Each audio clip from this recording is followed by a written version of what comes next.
Hello everyone. आज मैं reveal करने वाला हूँ मेरे ग्रैंड टेस्ट का स्कोर जो रीसेंट ग्रैंड टेस्ट मैंने दिया है, क्योंकि काफ़ी लोग पूछ रहे थे मुझसे जिन्होंने बुक परचेज़ की थी। तो 25 जुलाई है आज 2025। मैंने ग्रैंड टेस्ट सिक्स्थ दिया है 2024-25 वाला।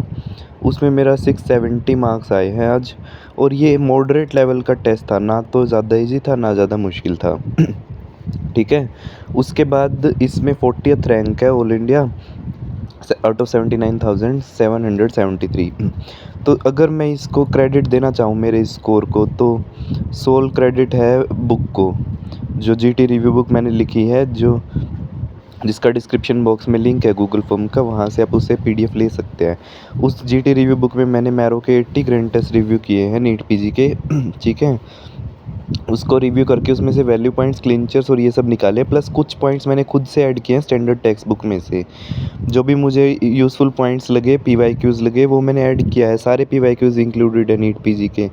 ठीक है। तो ये इसी को ही मैं बार बार पढ़ रहा हूँ मार्च से लेके अब तक। इसी की बदौलत ही निसेट में 1400 रैंक आया है, और इसी की बदौलत ही जीटी में ये स्कोर आ रहा है ना। और होपफुली नीट पीजी में भी आएगा अच्छा रैंक। तो अगर जिसको भी ये पीडीएफ चाहिए बुक की, तो डिस्क्रिप्शन बॉक्स में लिंक है गूगल फॉर्म का, वहाँ से आप देख सकते हैं। गूगल फॉर्म के लिंक में सैम्पल पेजेस भी हैं, और कैसे पीडीएफ लेनी है वो फिल कर सकते हैं गूगल फॉर्म को उसके लिए। ठीक है। तो मीन्स कुछ भी मैंने आपसे छुपाया नहीं है ना, तो मैंने बुक के पेजेस छुपाए, सैम्पल पेजेस प्रोवाइड किए हैं। उसके बाद ना मैंने अपना स्कोर छुपाया है। ठीक है। ऐसा नहीं है कि पहले 700 आता था या 750 आता था तो अब नहीं आ रहा है, ऐसी बात नहीं है। अभी आ रहा है ना स्कोर, अभी भी बुक को पढ़ के उसी को ही। ठीक है, क्योंकि आपके सामने हैं सब चीज़ें। उसके बाद आप सोच रहे हैं कि 700 क्यों नहीं आया, तो वो डिफ़िकल्टी लेवल पे डिपेंड करता है। कई बारी कुछ 5-6 क्वेश्चन जो होते हैं वो काफ़ी थोड़े मुश्किल होते हैं, तो ऊपर नीचे हो सकता है। 30-40 मार्क्स का ऊपर नीचे हो सकता है आपका स्कोर। ठीक है। कोई बड़ी बात नहीं है, वो आपका प्रेजेंस ऑफ माइंड पे डिपेंड करेगा एग्ज़ाम में। लेकिन अगर आपने अच्छे से तैयारी की है, और अगर आपका सिर्फ 650 अबव जा रहा है स्कोर, तो आप चाहे कितनी मर्जी गलतियाँ कराएं पेपर में। मतलब मैं ऐसे नहीं कह रहा कि आप गलतियाँ करके ही आएँ, मतलब अनजाने में चाहे कितनी गलतियाँ हो जाए, फिर भी आपका अंडर 1000 से नीचे नहीं जाएगा रैंक। है ना, ये सेफ साइड होती है अगर आपका 650 अबव जा रहा है स्कोर ग्रैंड टेस्ट में तो। ठीक है। तो ये वीडियो मैंने इसीलिए बनाया था क्योंकि काफ़ी लोग मुझे कह रहे थे कि आपने पहले के ग्रैंड टेस्ट के तो स्कोर डाल दिए, अभी का रीसेंट का कोई ग्रैंड टेस्ट का स्कोर डाला नहीं। तो मैंने अभी डाला है, देखिए आज ही दिया है मैंने इसको 25 जुलाई को। है ना। और रिज़ल्ट आपके सामने है। उसके बाद जीटी रिव्यू बुक से रिलेटेड कुछ लोगों को डाउट थे, भाई ये बुक जो है वो लास्ट के 7-8 डेज़ में ही कंप्लीट करने वाली बुक है। और देयर इज़ वन पर्सन जिसने दोनों वॉल्यूम कंप्लीट कर लिए हैं बुक के, और उसका 20 क्वेश्चन ज़्यादा ठीक हुए हैं अब बुक को पढ़ने के बाद। जीटीज़ में 20 क्वेश्चन ज़्यादा ठीक हो गए हैं। ठीक है। तो ये बुक का मैजिक है। उसके बाद एक पर्सन है जिसने सिर्फ वॉल्यूम 1 पढ़ा है, उसके अभी ही वो सेइंग कि उसके 50-60 नंबर और ज़्यादा आए हैं जीटीज़ में पहले के कंपैरिजन में। तो अगर एक वॉल्यूम पढ़ोगे तो फिर आधा रिज़ल्ट मिलेगा ना, दोनों वॉल्यूम्स पढ़ो। दोनों वॉल्यूम्स पढ़ोगे तो फिर पूरा रिज़ल्ट मिलेगा अच्छे से।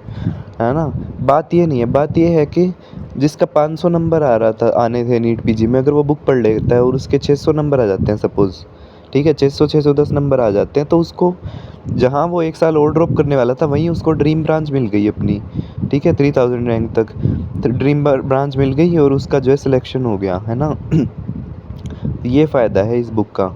और इसमें क्रिस्प पॉइंट है, वैल्यू पॉइंट्स हैं, क्लिंचर्स हैं, कुछ भी एक्स्ट्रा नहीं है। अब बहुत सारी मैंने जीटी रिव्यू बुक देखी, उसमें क्या करते हैं लोग, 95% तो क्वेश्चन बिल्कुल ईज़ी से डाल देते हैं। जीटी रिव्यू बुक नहीं, सॉरी, वन लाइनर्स की बुक, उसमें 95% क्वेश्चन तो आसान होते हैं, और 10 पेज में 2 एमसीक्यू ऐसे निकलते हैं जो काम के होते हैं। उसका क्या फ़ायदा है पढ़ने का भाई। है ना। और मेरे सैंपल्स में देख लेना, हर एक पेज पे 10 में से 9 क्वेश्चन अच्छे लेवल के हैं, एक क्वेश्चन मॉडरेट लेवल का है ना। तो मतलब ऐसा होना चाहिए कि जिस बुक को आप पढ़ो, कम चाहे वो ज़्यादा पेजेस की ना हो, लेकिन कम से कम वो रिज़ल्ट अच्छे लेके आए। अब इजी क्वेश्चन तो कितने मर्जी डाल लो। अब कुछ लोग मुझे कह रहे थे कि उसमें एक्सप्लेनेशन नहीं डाली आपने वन लाइनर्स में। कभी वन लाइनर्स में आपने एक्सप्लेनेशन सुनी है? अब मैं कहूँ इनसेट में आया हुआ क्वेश्चन है, मेरी बुक में भी था, von Willebrand disease is most common bleeding disorder. अब इसको कैसे एक्सप्लेन करोगे आप, क्यों है मोस्ट कॉमन? कर सकते हो एक्सप्लेन? ये तो रिसर्च से पता चला है ना, और वो इनसेट वालों ने पूछ लिया इस बारी। तो अब वहाँ ये बोलोगे उनको कि भाई इसकी क्या एक्सप्लेनेशन है, इसका तो कोई लॉजिक ही नहीं है।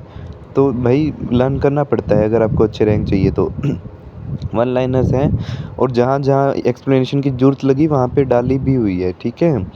तो अब ये बूस्ट करने के लिए है लास्ट मिनट में। अगर एक्सप्लेनेशन चाहिए तो मेन नोट्स पढ़ो ना, पढ़ लो 8 दिन में मेन नोट्स, देखते हैं कितना पढ़ते हो। मेन नोट्स थोड़ी ना पढ़ोगे, अब इतने 8 दिन बचे हुए हैं, है ना? यही स्ट्रेटजी होती है, जो टॉप रैंकर्स होते हैं उनकी यही स्ट्रेटजी होती है कि लास्ट दिन में वो नोट्स थोड़ी ना उठाते हैं अपने, वो तो एमसीक्यू प्रैक्टिस करते हैं, जीटी रिव्यू करते हैं। अब वो बात किसी को बताएँगे नहीं, है ना? फिर उनका टॉप रैंक कैसे आएगा, सारे ही टॉप रैंक लाने लग गए तो। मैंने इसलिए बताई है क्योंकि मेरे कुछ फ्रेंड्स ने बोला था मुझे कि तुम्हारे कैसे मार्क्स आ रहे हैं जीटीज़ में, मैं भी बताऊँ स्ट्रेटजी, ठीक है? मैंने आज तक कभी अपनी स्ट्रेटजी छुपाई नहीं है, ठीक है? इसलिए अपनी बुक भी प्रोवाइड कर दी, जो नोट्स मैंने खुद 8 महीने लगा के बनाए हैं, उनको मैंने पैसे दे के टाइप करवाया टाइपिस्ट से और खुद पब्लिश करी इस बुक को, ताकि मीन्स जो मेरे साथ यूट्यूब पे जुड़े हैं, ये व्हाट्सएप ग्रुप में जुड़े हैं, कम से कम उनका सिलेक्शन हो जाए पहली बार में। इससे बढ़िया बात क्या होगी कि पहली बार में आपका सिलेक्शन हो गया, आपको जेआरशिप का फेस देखना ही नहीं पड़ा, जेआरशिप का मुँह। ठीक है? तो ये चीज़ फिर याद रखते हैं लोग कि हाँ, हमने वो बुक पढ़ी थी, उसकी वज़ह से सिलेक्शन हो गया। तो दिस इज़ दैट बुक, ये मैं आपको बताना चाह रहा हूँ। ठीक है? बाकी जिसको भी बुक चाहिए डिस्क्रिप्शन बॉक्स में लिंक है गूगल फॉर्म का, और उस पे जाके आप सैंपल पेजेस देख सकते हैं। सैंपल पेजेस देखिए फिर उसको परचेज़ कर सकते हैं, ठीक है? और कोई भी डाउट है आप लाइव आता हूँ मैं यूट्यूब पे पूछ सकते हैं, कमेंट बॉक्स में भी पूछ सकते हैं। जब भी मैं फ्री होऊँगा तब आंसर कर दूँगा, और मैंने कोई झूठी बात तो बोली नहीं, देखिए आपके सामने ही है, रिज़ल्ट आज ही दिया है, लिखा हुआ है टेकन ऑन 25 जुलाई। ठीक है? Thank you for joining.